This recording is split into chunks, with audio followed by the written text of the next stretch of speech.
Herculano-Houzel from Vanderbilt University, although today she is literally visiting us from Rio de Janeiro, from a family home. And Suzana has a background in biology, neuroscience, psychology, the intersection of these areas. She studied biology at the Universidad Federal do Rio de Janeiro, and forgive my poor pronunciation. After which he did a master's degree in neuroscience at Case Western and a PhD in Europe, in Paris, Université Paris 6, and the Max Planck Institute in Frankfurt, Germany. And after that, she has been a professor in Rio, where she did her training at the Institute of Biomedical Sciences at the Federal University of Rio de Janeiro, and then since 2016 in psychology at Vanderbilt. Suzana's work spans an enormous range, and I mean that in a literal way and in a figurative way. She's interested in brains of all kinds, and brains vary across the animal kingdom over many orders of magnitude, and Suzana has studied an enormous range. So that's the literal sense, from the tiniest mammals and primates and birds to the largest. A beautiful paper on elephant brains, for example. And I mean, her work spans an enormous range figuratively as well. The research topics include areas of neuroanatomy, from cell density and properties of tissue in brains of all these different animals, to capillary counts, to energy consumption, to evolution, to culture, even to very basic questions a child might ask, like why do we have to go to school? To which he can give a deep and scientific answer. And before transitioning to her talk, I just want to switch gears for a minute or so and give a little bit of a more polemical introduction geared toward the trainees and the students in the audience. And in thinking about Suzana's work, I was thinking about the fact that scientific fields, scientific subdisciplines, even individual scientists vary tremendously in the way they go about their day-to-day work and in the way that they incorporate numbers into their work. Okay, for some scientists in some fields, numbers may be more or less secondary. There may be kind of large theoretical questions.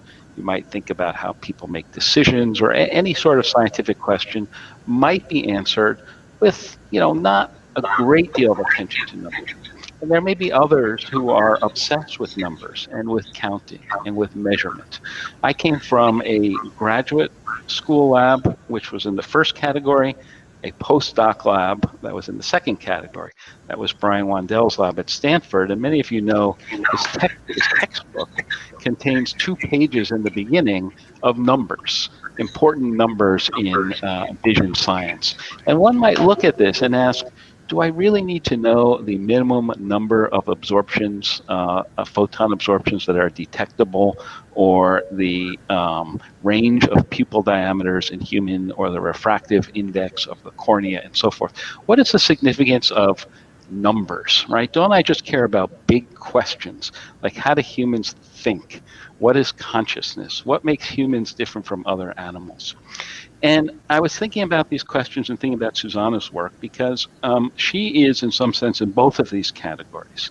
She did a really foundational paper published in 2005 in the Journal of Neuroscience called the isotropic fractionator, a simple, rapid method for the quantification of total cell and neuron numbers in the brain, and has since used this method to quantify with much more precision than was possible in the past, neural density, neural numbers, and other cell type numbers in the brain of dozens and dozens of species.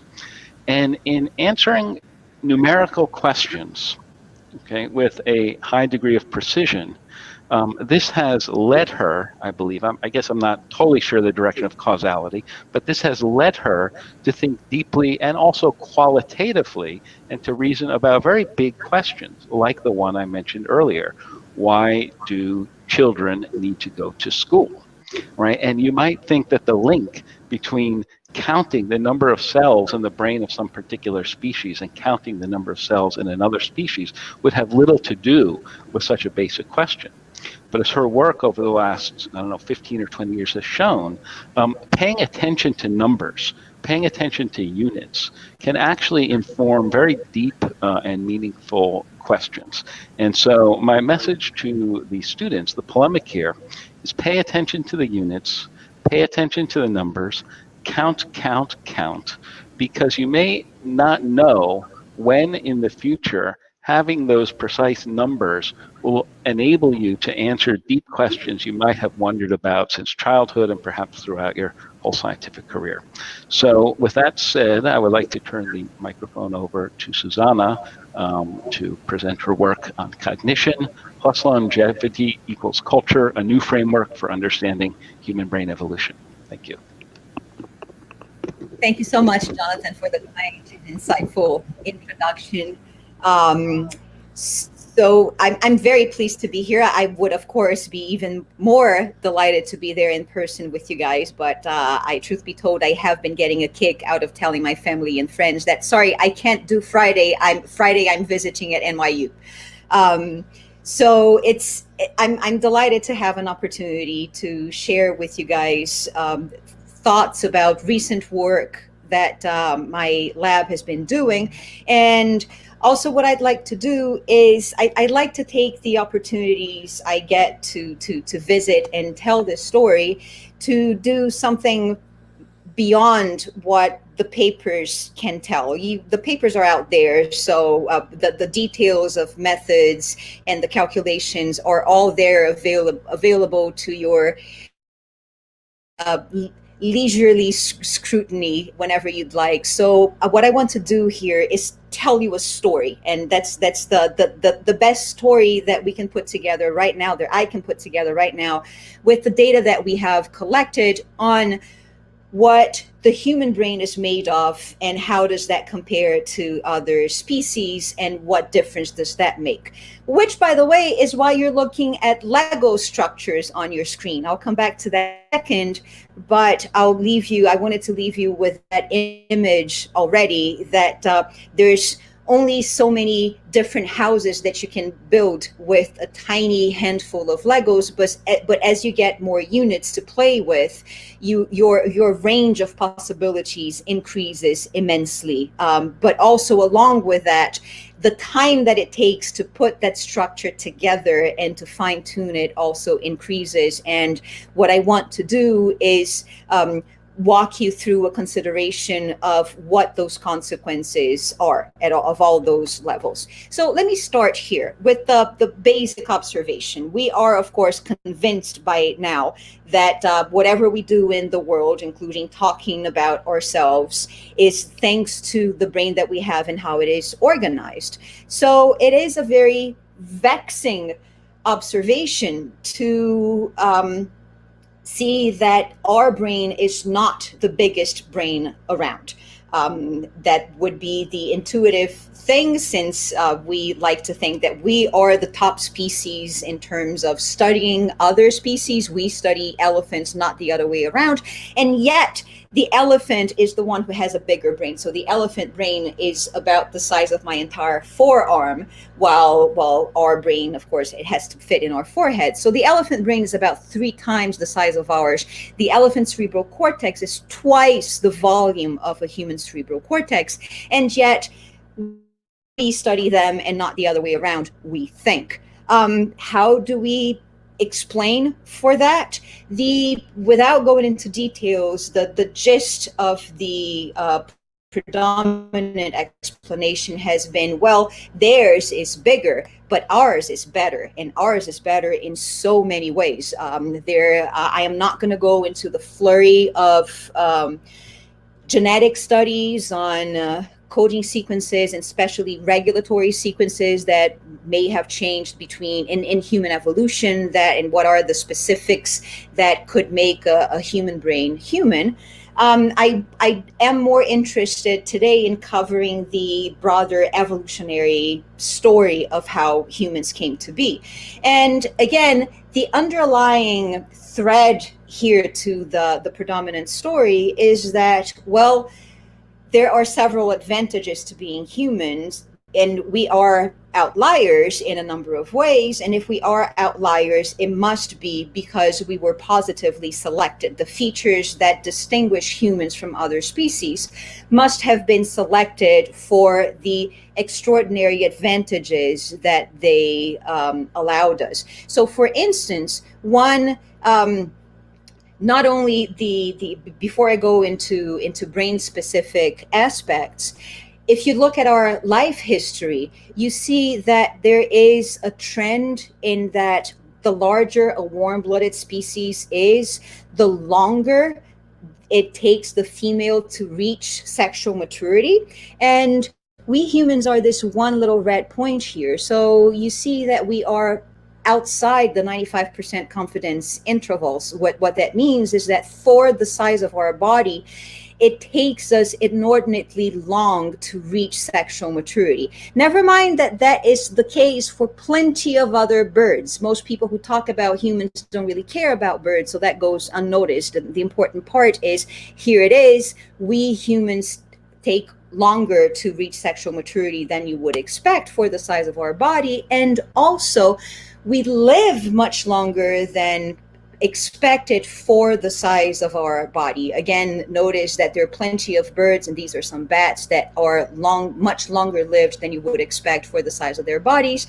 But the focus is really when you're telling the story of human evolution, of course, the focus is what about humans? And we definitely are an outlier in that point. And you're probably familiar with the interpretations of like the grandmother hypothesis, where evolving long life would have been selected for because it gives you the advantage of having a grandmother that helps in the upbringing of the children. Which, of course, would also be related to helping the brain become bigger, because now you have not only the mother who feeds the child, but also a grandmother who can contribute to gathering food and feeding the child. So there are plenty of hypotheses out there who tell the story of human evolution, including that turn, that twist, where once you evolve a longer life, you get the benefit of being afforded more energy and your brain becoming bigger. Now, as I pointed out, our brain is not the biggest, but there are a few very remarkable things about it. And one of them is that, again, for the size of our body, our brain is much bigger than you would expect it to be for a generic mammal. And this is really important. So the line that you see plotted here is the correlation between the size of the brain, the mass of the brain, and the mass of the body across all sorts of mammalian species in the different colors here. The different clades are are shown in different colors, and primates are shown in red. By the way, I'm always going to show primates in red, including humans, for the rest of the talk. So you see how, compared to every other mammalian species, it sure looks like the human brain is much bigger than you would expect mammalian brain to be for the size of our body. And also we have the fossil evidence that indicates that the human brain as it is today attained its size in an inordinately short time. Just to give you an idea, this I hope you can see my image on the camera. This graph here begins for primates. Primate history begins about 55 million years ago, and the largest brain of a primate increases over 15 million years to something about the size of a mouse or rat brain, up to something the size of a chimpanzee brain, which is about this. So it takes 15 million years for the largest primate brain to increase in size about 10 times. And yet within our lineage, our brain triples in size within the last 2 million years or so. So our brain very rapidly became very large in the evolutionary history of our species, and with big emphasis on the expansion of this cerebral cortex. Now, what I'm gonna do here for the rest of my time is I want to make a different argument. I want to propose to you that the human brain, even though it seems like an outlier when your reference is the size of the body, that is the only way in which it appears to be an outlier. And if you look at any other metric, and especially if you consider how brains of different species are made relative to the numbers, in terms of the numbers of neurons that compose them, you find that the human brain is actually built like any other primate brain. It's just a larger version of it. So my point here, that first point that I want to make, is that our data argue that the primate brain is really, in terms of cellular composition, it's really just a generic primate brain. It just so happens that because it is a primate brain, because it is built like a primate brain, it turns out that it concentrates a very large number of neurons in a very small volume, so in a relatively small cerebral cortex. How did our brain become the largest primate brain, the one with the most neurons? I am going to argue that was thanks to an early technology developed by human ancestors who, of course, already had a fairly large number of neurons, but they had not just that, they had a very fortunate constellation of features, anatomical features and environmental features also. And then I'm going to make the argument to you that automatically, as we gained more neurons, and as happens to any other warm-blooded species, as a warm-blooded species gains more cortical neurons in evolution in ways that we do not understand yet. So I could speculate on how that happens. I will be glad to do that in the questions session. I won't speculate on that. For now, during my talk, I will focus simply on the facts, the numbers, and the correlation, which is there's very, very strong correlation between the number of neurons that you find in the cortex of a warm-blooded species and how long it takes that species to reach sexual maturity and how long it lives. So essentially, the argument is that more cortical neurons come with a slower development and a longer life. So life slows down as warm-blooded animals get more neurons in the cortex. And again, just to be clear, I am not inferring causality here. I believe it's there. That's a whole other story. I'm just pointing out that there is this very strong correlation. And finally, I want to make the argument that there's the fact that along with more cortical neurons comes a slower pace of life, comes a longer life, has added a whole other dimension to human evolution, which is actually what we can refer to now in retrospect as human history, and actually human progress, which is not at all a word that should be used with evolution. Evolution is simply change over time, not progress. But once you have what our species has, which is an inordinate number of cortical neurons plus a very long life, which allows for lots of overlap across generations and lots of technological development, you put all of that together and you get the possibility of developing culture. And now once you have culture and cultural transmission, then we can start talking about actual progress in human history. So what do we know about that? Well, the story we tell, the story of human evolution that we tell, depends on how we look at the human brain and what it's made of.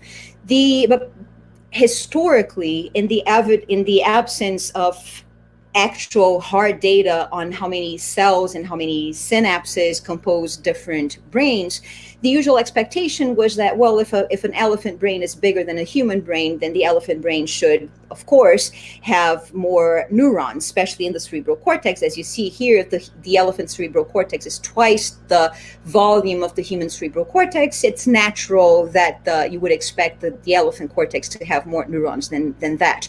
How do we study that? How do we study how the human species has come to be the one that studies other species and not the other way around?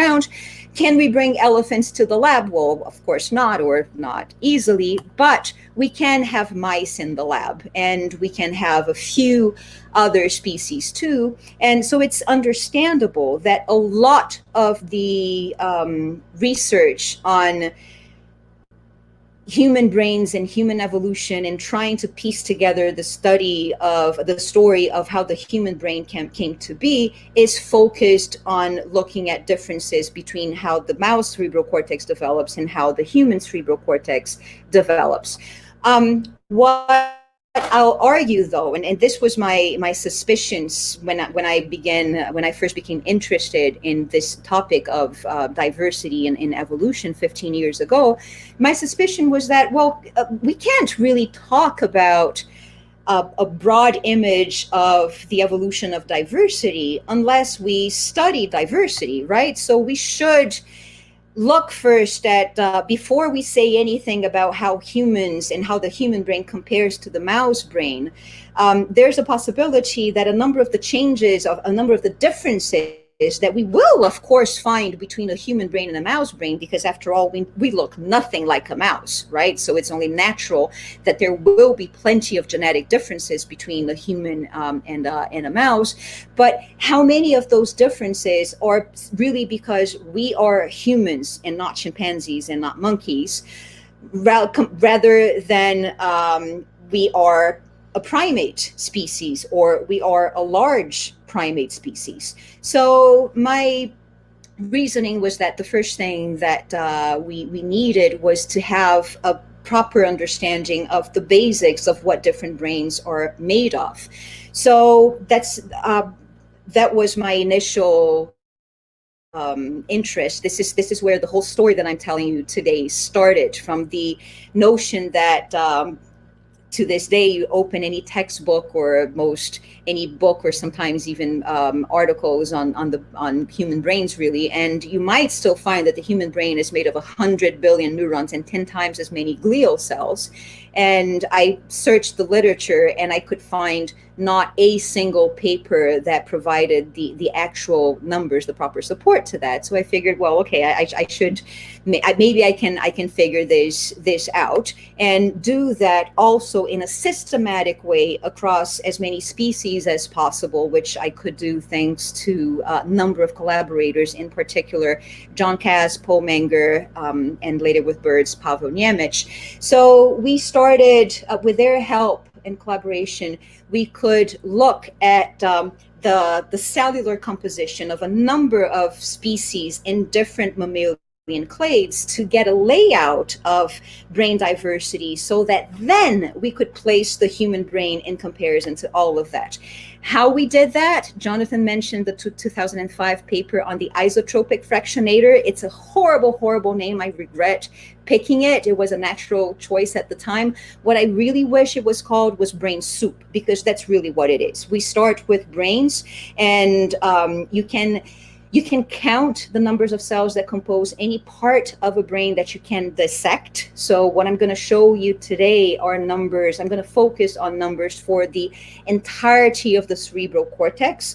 Of course, we are interested in looking at particular regions of the cortex. We've been doing that since these early studies, but what I'll be showing you today, all the numbers, whenever I say cortex, are numbers for the entire cortex, and also gray plus white matter. So once you have these parts of the brain dissected, then it's very much a kitchen recipe, just like you make soup. You take your cortex and you chop it down into more manageable pieces that you can put into a glass homogenizer and grind them down in a salty detergent solution, and you get something that looks like what you see in those tubes. You get literally brain soup.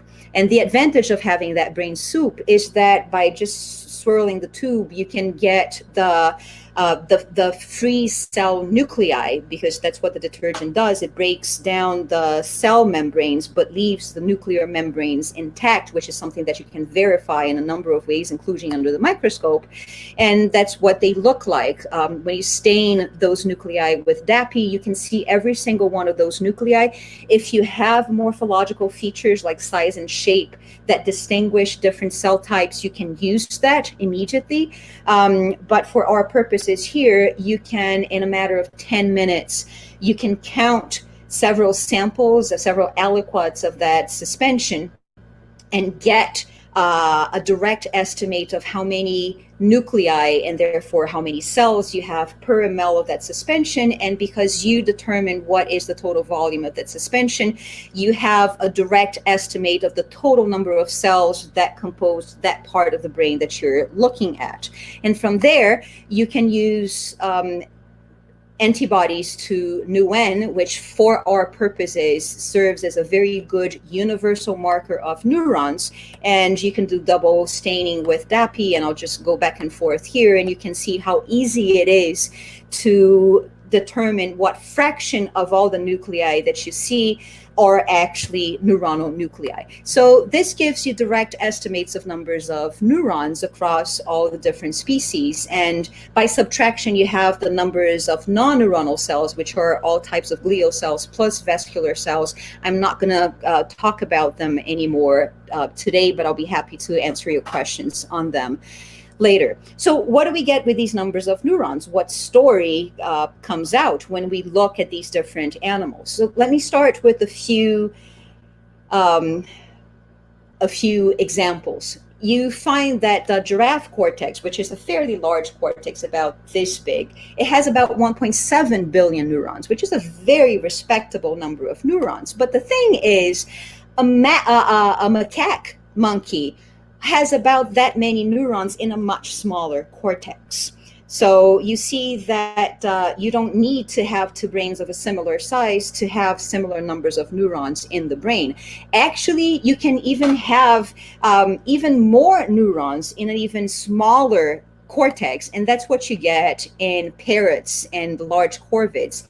The macaw, for instance, has a tiny little brain that's about this big. It's smaller than a lime. And yet it has more neurons in its cortex, or pallium, if you will, than a macaque or a giraffe. So this goes to show that there are many different ways in which brains can be put together, and size is not on its own a good proxy, a good indicator for what the circuits in a brain are made of. What about humans? Well, we found that the human cerebral cortex, even though it's half the size of, half the mass of an elephant's cerebral cortex, we have almost 3 times as many neurons in the cerebral cortex as the elephant. When you look at all these species together, and we do have dozens of these species that we have numbers for, the story that emerges is that indeed the human species does not have the largest cerebral cortex around, but we do have the most neurons in a cortex, whatever the size of that cortex, whatever the size of that animal's body may be. And notice that we have the brown bear and lions here on par with a capybara, which is the largest rodent, but also a cat, a raccoon, or a dog, and fewer neurons than a marmoset has in its cortex. So to put this in numbers, what you get is something like this. This is a compressed graph because I'm using a linear scale here for number of neurons in the cortex, just because that's how we're used to thinking about numbers. But what you see here is each dot is one species, where you see how the mass of the cerebral cortex varies depending on the number of neurons in the cerebral cortex. And in the triangles, each triangle is one primate species, and the circles represent all the other mammalian species. And 2 things become apparent here.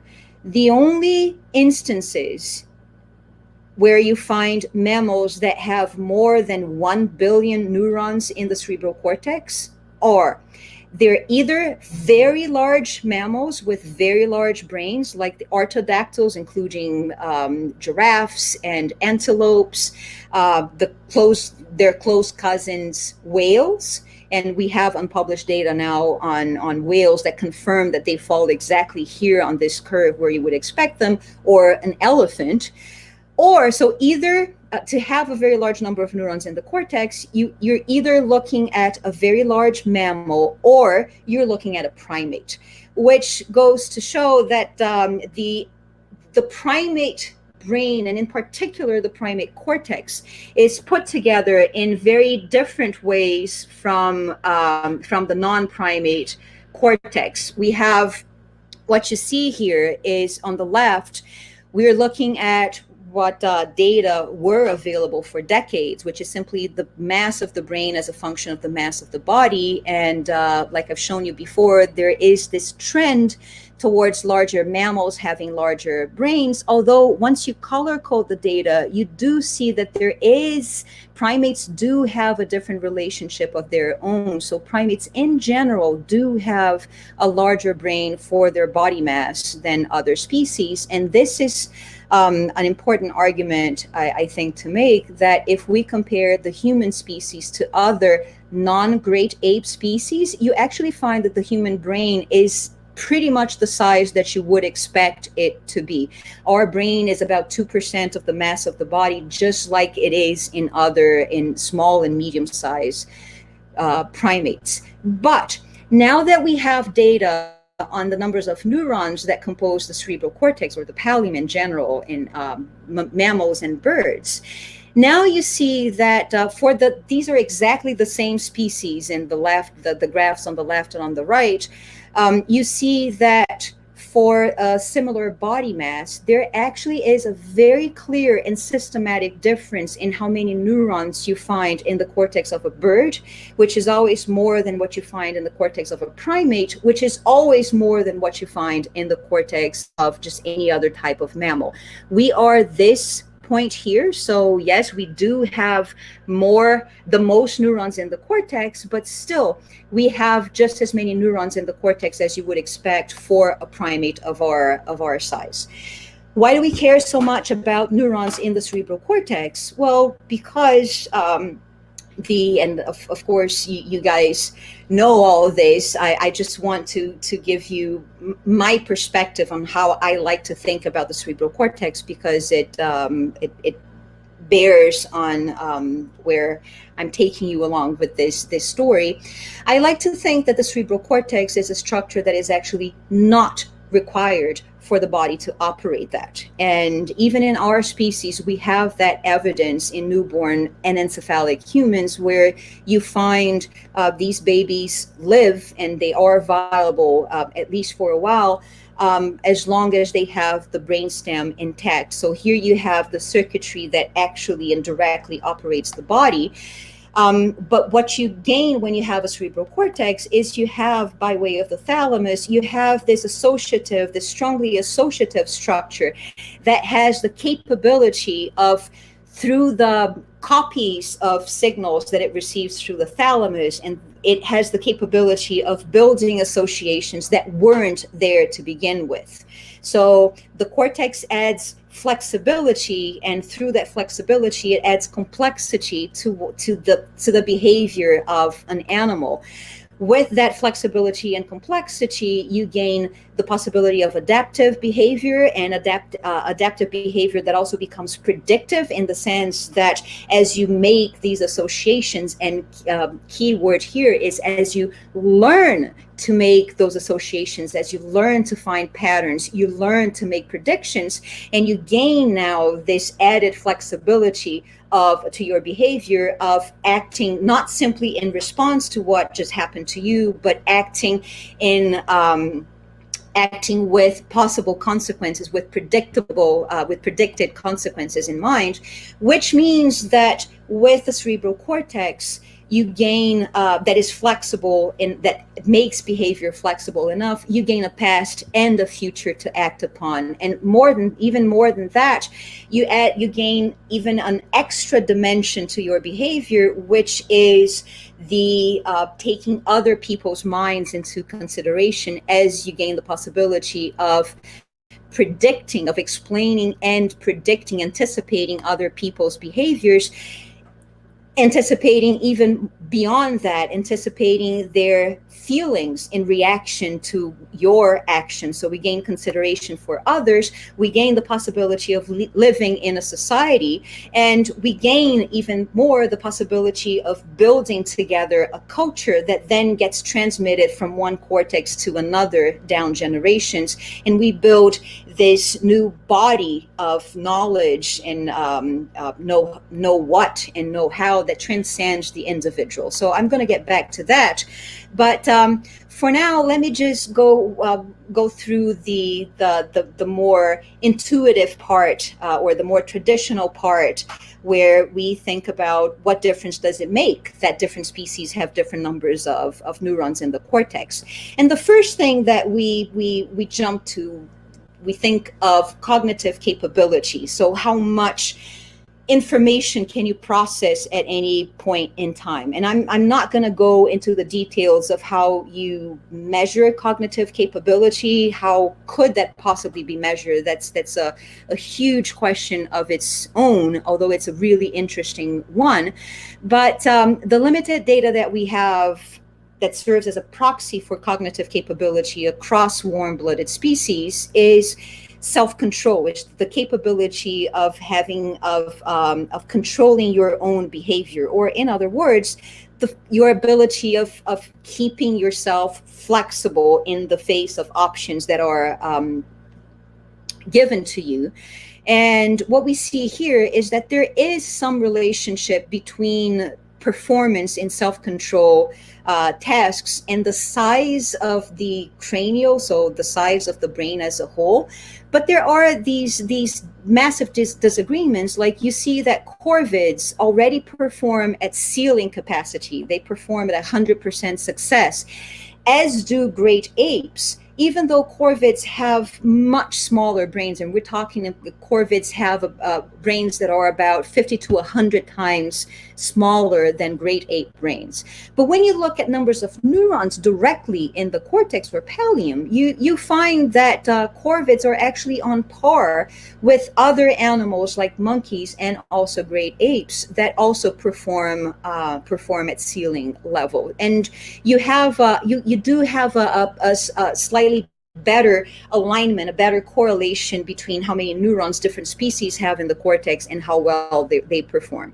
Of course, this testing this hypothesis that the more neurons a species has in the cortex, a warm-blooded species has in the cortex, the more cognitively capable it is, awaits more data and proper testing, proper systematic testing across different species in ways that can generate data that are comparable across species, which is no trivial feat. But for now, that's a pretty good indication that, and actually even within primates or within mammals, the more neurons you have in the cortex, the more cognitively capable that cortex should be. Where do humans fit in? I'm going to just show you quickly a number of graphs that humans are indicated here by the little drawing, and this is our data point. But I hope you see that we don't jump out. We don't stand out in any way. So we have the mass of the cortex that you would expect for a primate cortex, the size of ours. We have the density of neurons that you would predict for a primate with our number of neurons, which, mind you, is very different from the neuron density that you would expect for a non-primate mammal with our number of neurons. We have the cortical surface area that you would predict for a primate of our number of neurons, which is, again, different from the cortical surface that you would expect for a non-primate. So the giraffe has as many neurons in the cortex as a monkey, but it is a much larger, much wider cortex in the giraffe. We have the volume of gray matter that you would expect, and the volume of white matter even that you would expect for the number of neurons that we have in our cortex. And we also have the number of prefrontal neurons that you would expect for a primate for the number of non-prefrontal neurons that you have in all the rest of the cortex, and also the volume of prefrontal white matter that you would predict for a primate with our number of neurons. So you cannot say, based on these data, we cannot say that the human cortex is built any differently than you would find for any other primate. And for that matter, the human prefrontal cortex is also not different. It doesn't scale any differently than other animals. What we do have is a number of neurons that is in absolute terms the largest that you find in any cortex. So the key feature here is an increase in the number of neurons in the cortex, which just to circle back to the genetics of what makes us human, is the reason why I argue that we should rephrase the question of what is it that makes our cortex human into actually two separate questions, which are what distinguish a primate cortex from others, and what are the many ways in which cortices gain more neurons. And my prediction is that we'll find that what sets the human species apart is that we are the species that sits at the conjunction of those two things. We are a primate species that also has a large number of neurons, which leads to a number of new testable hypotheses that I just want to mention here. I'm not going to go into any detail. But this is one possibility that we're proposing, that what is primate specific is the way that cell size control happens in relation to the control of cell number.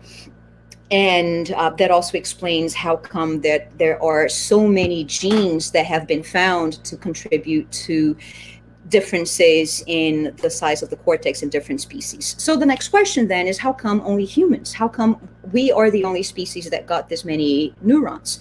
And long story short, I think the answer here lies in technology, which is how I like to look at cooking. And cooking in modern times is something that we associate with fire, but if you define cooking as any kind of pre-processing of food before it comes into your mouth, then cooking begins about 3 million years ago, at least, when we have definitive evidence of tool use, and actually of tool crafting by human ancestors, and tool use that could already go and did already go into chopping down food and pounding food and grinding, all of which does pre-process food and make it easier to chew, and easier and faster to ingest, and much easier to digest. So that is something that we already have between 3 and 2 and 1 million years ago. And then about 1 million years ago, depending on who's telling the story, you get very solid evidence for this technological improvement, let's say, of cooking, which is cooking with fire, which does brings tremendous changes in the dynamics of how we get calories. Once you cook your food, or once our ancestors could cook their food, they could get more energy in less time, and they could get more calories. And this, I've argued, was and Richard Wrangham was the first to propose this. But we give the quantitative data to make this argument that without cooking, without this extreme transformation in the dynamics of how you get calories, our ancestors could not have afforded to have this enormous increase in numbers of neurons in the cortex, simply because of how much energy more neurons cost. So think of neurons as these energy expensive, energy hungry Legos that put together a brain, regardless of the size of the body. And once you start thinking about that,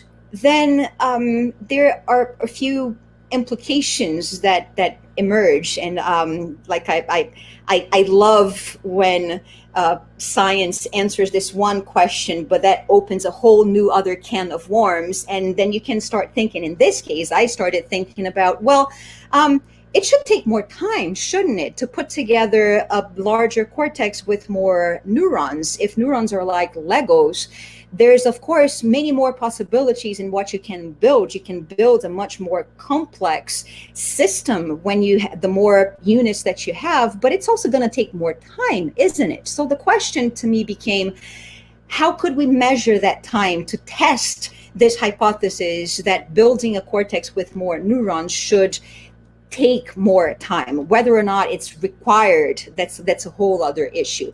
So what I reasoned was that maybe we could use life history as a proxy for that, and more exactly the idea that an indicator, a useful practical indicator of when a cortex is ready, is not only when it reaches its adult size, but in particular, once the owner of that cortex becomes sexually competent, because reproduction capability is the evolutionarily tried and true measure, let's say, of competence, of cognitive competence, to the point that you can reproduce and care for your young.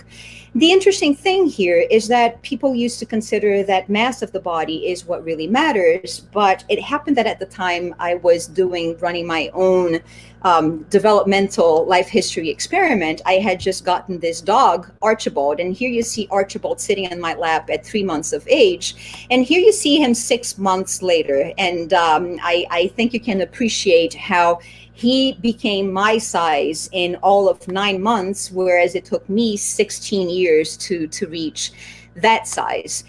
So I show that just to make the point, to drive home the point that you have animals of similar body size with completely different life histories. So body size cannot be really that explanation, that quick proxy for how long it takes different brains to develop. So here's the question and the prediction that I posed to you. And I was lucky to find that I had a colleague in Portugal, João Guimarães, who had put together a database of life history across different species. And if you look at that database, this is all from now on, this is all data from his database, except for the data on numbers of neurons. You see that in each point is one species, like I've been showing you before. You see that there's this neat correlation between how long it takes an animal to reach sexual maturity and how long what's the maximal longevity for that species. And by the way, this is us, a little bit up from the expected line here, but still within bounds. Now, the expectation here, as I mentioned to you, was that longevity should vary with the size of the body, because larger bodies have lower metabolic rates. And as you see here, the lower the specific metabolic rate, the longer an animal tends to live, although that's a correlation with an R-square of only 0.2. That is useful because there's many more data on body mass available, so you can plot that for a larger number of species, and you get this seemingly solid correlation between how a bigger species tend to live longer, although it's an R-square of only 0.32. So 32% of variation in maximal longevity can really be accounted for by variation in body mass. But the thing is, once you separate these data by clades now, and that is something that we must do now that we know that different clades are built in separate ways, you see that there's that systematic difference appears again, where for a similar body mass, just like we had found for numbers of neurons in the cortex, for a similar body mass, birds live much longer than primates, who in turn live much longer than other mammalian species. And yes, humans here are sit outside of that confidence interval, but that is still using body mass as the proxy. Now, the similarity between these two plots here suggests that, well, maybe the key thing here, maybe the best proxy for maximal longevity is actually numbers of neurons in the cortex. And when we do that, this is what you find, that yes, there actually is a much better correlation with where 65% of the variation in time to reach maturity across warm-blooded species is explained by simply how many neurons you find in the adult of those species. And you see that humans are right on the on mark. It takes us exactly as long as you would predict any generic warm-blooded species to reach sexual maturity from its number of cortical neurons. And you can do the same thing for maximal longevity or for longevity after maturity is reached.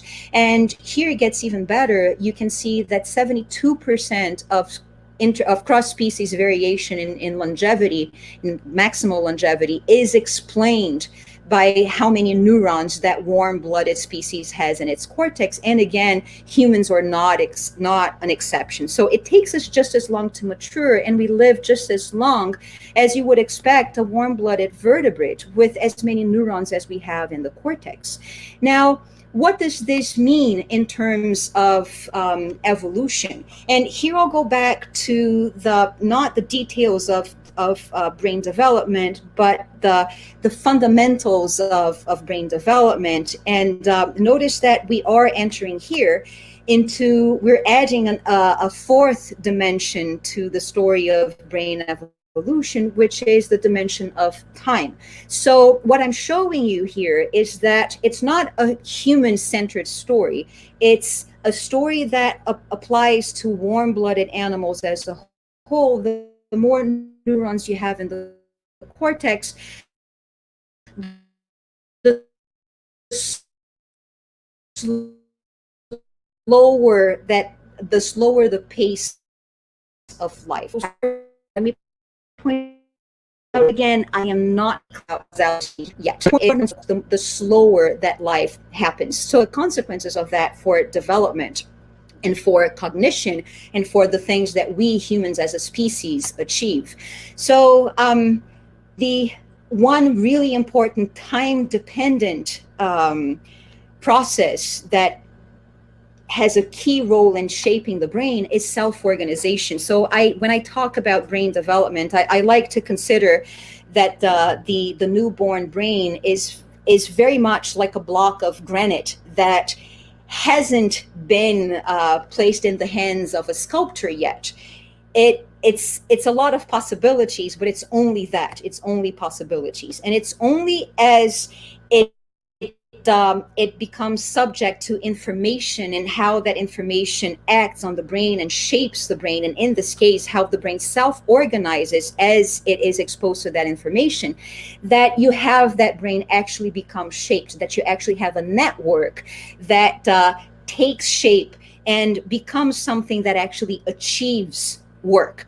So this to me is the transformation, is how you go from biological capabilities, which are I see as dependent on the actual numbers of neurons that a cortex has to play with, let's say, and how that gets shaped by experience in a self-organized, activity-dependent, but that is also necessarily a time-dependent way. It gets shaped into abilities.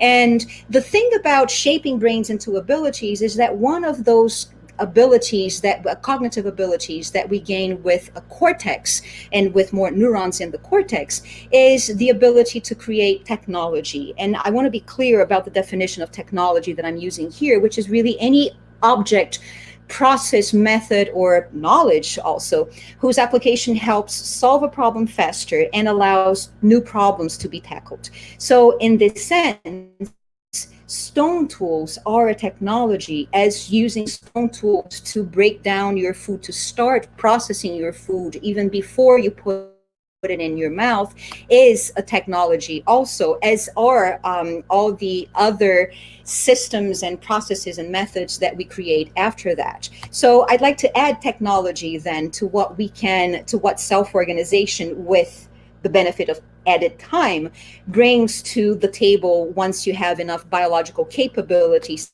to get to that point. My favorite example of my favorite image of what technology buys us is this. This is my favorite TED Talk ever by one of my all-time heroes, Hans Rosling. He unfortunately died already a couple of years ago. If you haven't watched it, please watch it. It's only 9 minutes, and he makes this beautiful, beautiful point on how he thinks and why he thinks that the washing machine is the most transformative piece of modern technology. And that is because it was a technology that gave legions of women in the 50s and 60s free time to use their brains to develop their biological capabilities into abilities, and also dedicate that time to transmitting their newly acquired knowledge to their kids. So here we have the beginnings of cultural transmission. So I want to wrap up by putting this all together. And I promised culture and how that comes from having cognition meet extended longevity. So this is how I like to look at, this is how I like to think of brain evolution and human evolution in particular as just one more case, extreme, certainly, but still just one case of brain evolution, where the more cortical neurons that you have in a brain, the more abilities you're capable of achieving. Also, because I didn't mean to go into this part, with more cortical neurons come more waking hours, but you also have longer lifetime to develop. And if as you get more neurons and it takes you longer to develop, you have longer time and more opportunities to keep developing your capabilities into actual abilities. So you get to a point where your species can start creating technology. And maybe once you have enough neurons that you can create enough technology, you get to the point where you have free time in your hands. You no longer need to spend every single minute that you have looking for food and eating. And maybe once you get to that point where you have so many cortical neurons that your life's history has slowed down so much that you start having generational overlap, that together with the free time that your budding technology has allowed you leads for cultural transmission. And you have the possibility now of not simply building technology de novo with each generation, but now you have the possibility of keeping that technology alive from one generation to the next. So you have cultural transmission. And what you gain with cultural transmission is the possibility of having the abilities of each brain transferred, passed on to the abilities of other brains. Put this together in a society, and what you get is, as you have this conjunction of more neurons in the cortex giving you cognitive capabilities, and also the time to have those cognitive capabilities be turned into abilities and technology, you have the possibility of building a culture that transcends the individual and lasts over centuries and generations and turns into history and something that we can actually call progress. So let me wrap up by just adding these numbers here to the story that we have been telling all along of human evolution, which is this story of how very rapidly over the last 2 million years, our brain became bigger. But I would add, along with that increase in number of neurons in the cortex, which we can quantify, we can also predict from hard data that cause or consequence or whatever, along with more neurons in the cortex, we have a 50% increase in the duration of childhood. And we have a 30 or 40% increase in the duration of maximal longevity. So think of how those two things come together once you have more neurons, leading to not only more cognitive capabilities and the generation of technical innovations. Put that together with increased time to acquire those abilities and to learn those technologies during childhood, and especially because you have elders that are still alive and capable of passing that on to you, but now you also live longer and you can transfer everything you've learned back to the next generation, and you also have time now and opportunities to increase your to live in bigger and bigger groups.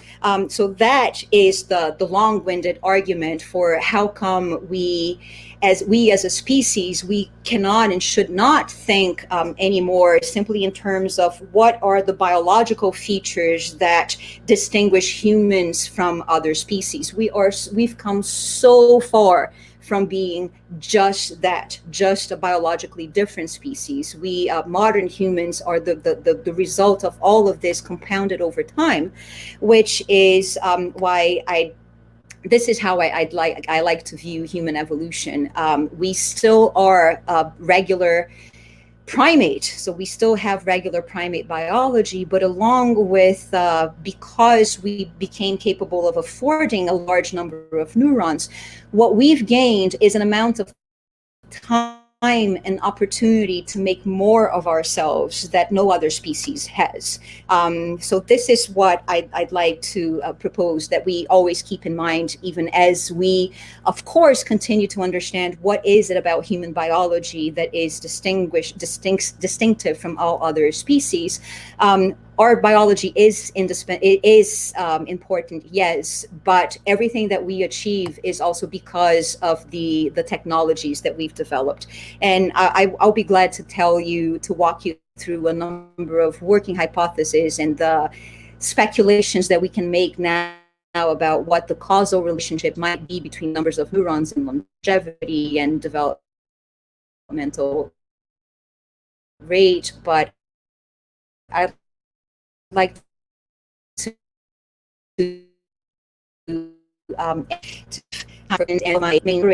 all these brains available and participated and helped in generating all the data that I showed you, along, of course, with the legion of graduate and especially undergraduate students that have been doing this work. So thank you so much for hanging with me. And look at that, there's still 96 people. Thank you so much for your attention. Well, thank you so much for your talk, Suzana. And I thank you for myself. I enjoyed your talk, but I'm also thanking you on behalf of the nearly 100 people here Jonathan, in the audience. should I be hearing you? I hear nothing. How about now? Do you guys see me? Can you? I can hear you fine, John. Maybe yes. It's a tech issue. Okay, I see. But we want to get Suzana to hear because we want to ask her some questions, if possible, and thank her. Suzana, can you hear me now?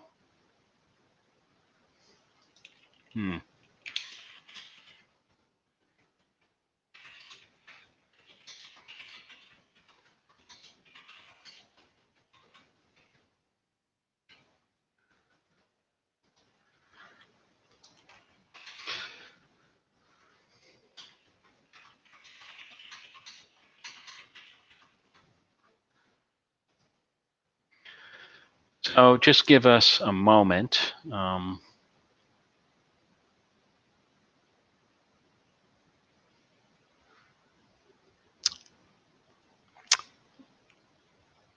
Yeah, Mike, I believe you're referring to Suzana.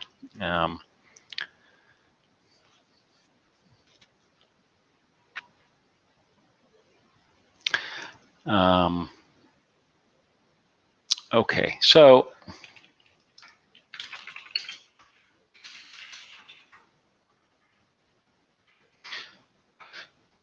I'm going to type to her. And here is she can probably see the questions, but I'm going to type them anyway.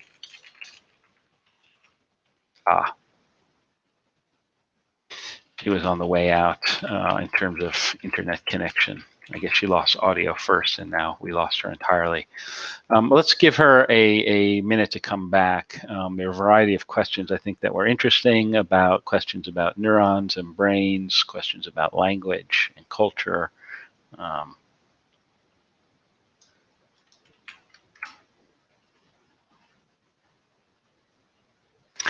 I am most certainly not going to answer for her.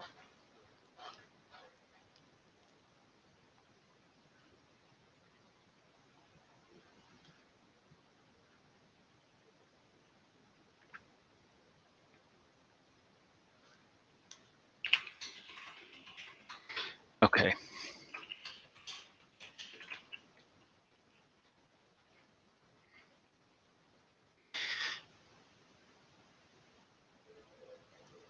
In the meantime, there are 7 questions from the audience. If you click probably on the bottom of your browser window on the Ask a Question tab, you'll see a variety of questions. You can upvote for the ones you want to hear answered first. And meantime, I believe Suzana is back and can probably hear me now. Great. Yes. So, okay. Excellent. Oh, the good old reboot. Okay, so I'm not going to tell you the joke about rebooting until later. But thank you for the talk, both for myself and for the 100 or so people here. I was going to say that one of the downsides of Zoom is not hearing a pause after your talk, but I guess another downside is the possibility that the speaker themselves gets accidentally disconnected. In any case, thank you for the wonderful talk, the wide range of topics. We have a question from Pedro Cordero, who asks about the elephant's brain and says, what fills the elephant's brain if it's not neurons compared to a smaller animal like a marmoset? In other words, why is it heavier than a human brain? Is it just a difference in neuron size? Yeah, so it is neurons. So we can do it's not that there's empty space in the elephant brain. And actually, the way I like to think about brains is not that the brain is this aquarium of a certain size that then gets filled with neurons and glial cells, but rather the other way around. Whatever size brain you have is the consequence of how many cells you have and how large those cells are. So what you have in the elephant brain, according to our estimates from the numbers that we have, is glial cells that are of about the same size as in any other mammalian brain, but neurons that are gigantic, like 40 times bigger in overall size, including axons and dendrites, than the average human neuron. The interesting thing is that when you do the math, say if you were to pass the brain through a magical sieve that pulled all neurons to one side and all glial cells to the other, the ratio between the two would still be pretty much the same between an elephant cortex and a human cortex, or a monkey or mouse or whatever. So there are some fundamentals there. Anyway, not empty space, just gigantic neurons. That ratio, which I understand is about 1-to-1, and not the 10-to-1 that somehow got passed along and without support. It's the numeric ratio, how many glial cells you have per neuron. The ratio that I was talking about, that is always about the same, 2/3 to 1/3, is the mass ratio. What is the mass of a brain composed by neurons, and the mass is composed by non-neuronal cells? I see. Great. And then I think a somewhat related question. It is from Seth Blackshaw. Asks, first, thanks you for the fascinating talk, and asks you to comment on species-specific variation on relative neuronal number in the cerebellum and on non-neuronal cells in cortex. And why are species that fly like bats and bird or live in trees like primates special? Special in neuronal densities. Is that well, let's start with the first one, which is the species-specific variation in relative neuronal number in the cerebellum. So I guess like the elephant has 97% or so, and on non-neuronal cells in cortex. So let me start. Let me phrase that the other way around. Of course, outliers are super interesting, right? The fact that the elephant is this major outlier, of course, makes you wonder why. What is it that how did that happen? But it's only an outlier because there is this incredible constancy in how numbers of neurons are added to the cerebellum in relationship to the cortex, and that is what amazes me more, or amazes me a lot, before we even get to the point of considering the singling out the elephant as an example. How do you get this constancy of about 4 neurons in the cerebellum to every neuron in the cortex, even as you have these, as he mentioned, even as you have these species specificities, these variations in numbers of neurons in parts of the brain across different species. So that to me argues that at the same time as you have these mechanisms that generate diversity, some things keep happening the same way. And that is something that we found to be the case with the degree to which the cortex folds, which can be explained by pure physics. And that's the next question in this case. What is it that explains this constant average between two structures in number of neurons, especially when we know that they develop from completely different neuronal cell populations, progenitor cell populations in the brain. And the interesting thing about the non-neuronal cells that was asked, we see that the density of non-neuronal cells is remarkably constant across parts of the brain, across species. Doesn't matter what species you're looking at, you're gonna find something around 80,000 non-neuronal cells per milligram or per millimeter cubed of brain.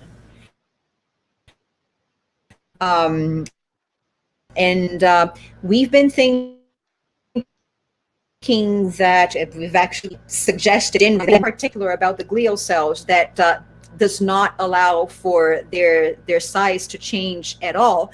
But we've come around, and I think we have to go the other way, because we started looking at the densities and the average cell size of cells in other organs of the body, and glial cells seem to be doing what is common to your liver cells or your skin cells, which is the size of a liver cell in a mouse is very much the size of a liver cell in the elephant. Glial cells are not special in remaining the same size. What is really out of the ordinary is that neurons are these cells that can vary so much and that admit so much variation in cell size. So I think there's a whole new avenue to pursue there. What is it that makes neurons so variable in size? Which I think is pretty funny, because we neuroscientists are so neurocentric that we've come to expect that, of course, neurons vary in size. Of course, an elephant neuron should be much bigger than a mouse neuron,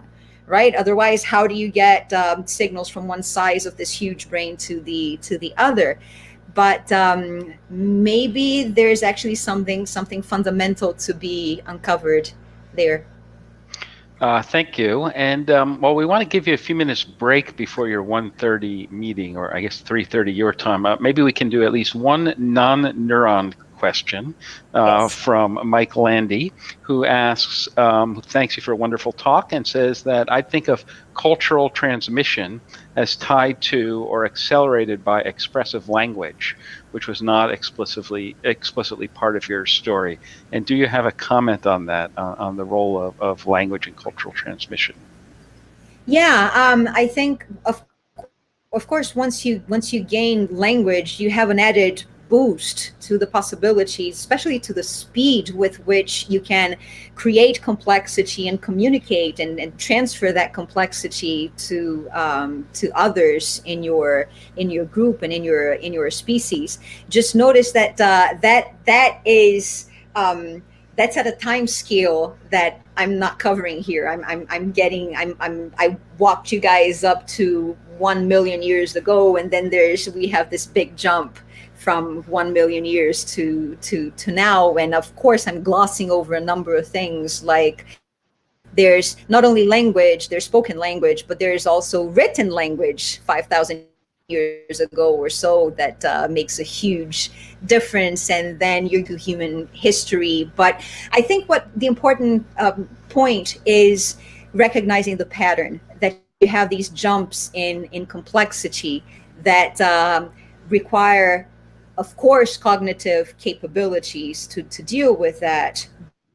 But there's this time component to developing those capabilities into abilities that I think we've been neglecting. Jonathan, I lost you. Can you hear me? Yeah.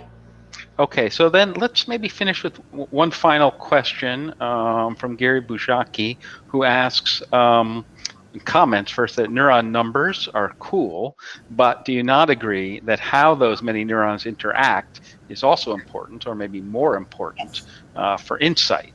And he gives an example of washing machine. I'm not sure what that refers to, etc. And furthermore, what do you think pushed neuronal dynamics to become more complex or evolved? What drove this tipping point for technology, culture, development, and language? I'm not sure I get exactly what the question is, but I do understand that there is a huge jump. Of course, there's a necessary in between. I'm talking about numbers of neurons, and on the other side, super complex behavior and cultures. And I think you're bringing in the neuronal networks that, of course, are the necessary intermediates here. So what I'm hearing you ask is, do we know anything about how to get from here to there? How do we get from the neurons to the actual networks, and how they get shaped? What comes to mind is we know that in the brain there are different types of networks. I think you'll agree.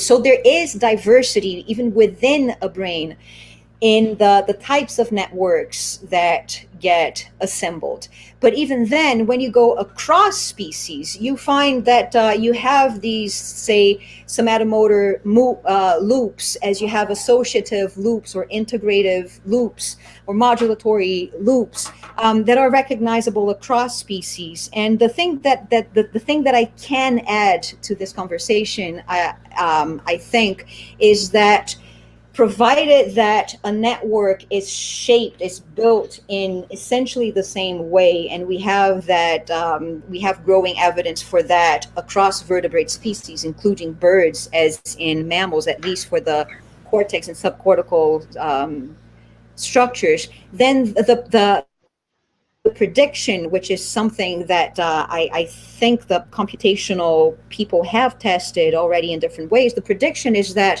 the more units you have in that network, nothing else, in the absence of other changes, that alone should give you a network that has more capabilities. Although putting that in numbers, like, is it a linear increase in capabilities? I would expect it to be a super linear increase in capabilities, but I have no idea how that translates into numbers. So I have no idea how to quantify how the differences in numbers of neurons in specific networks that we can quantify now, how does that translate into models of predicted cognitive processing, let's say. I think that's a very interesting area of study for the future. Well, given the apparent lifespan of the human I saw in your graph of 107 years, you'll have plenty of time to work that out and report back to us. That's if the buzz doesn't catch me first, right?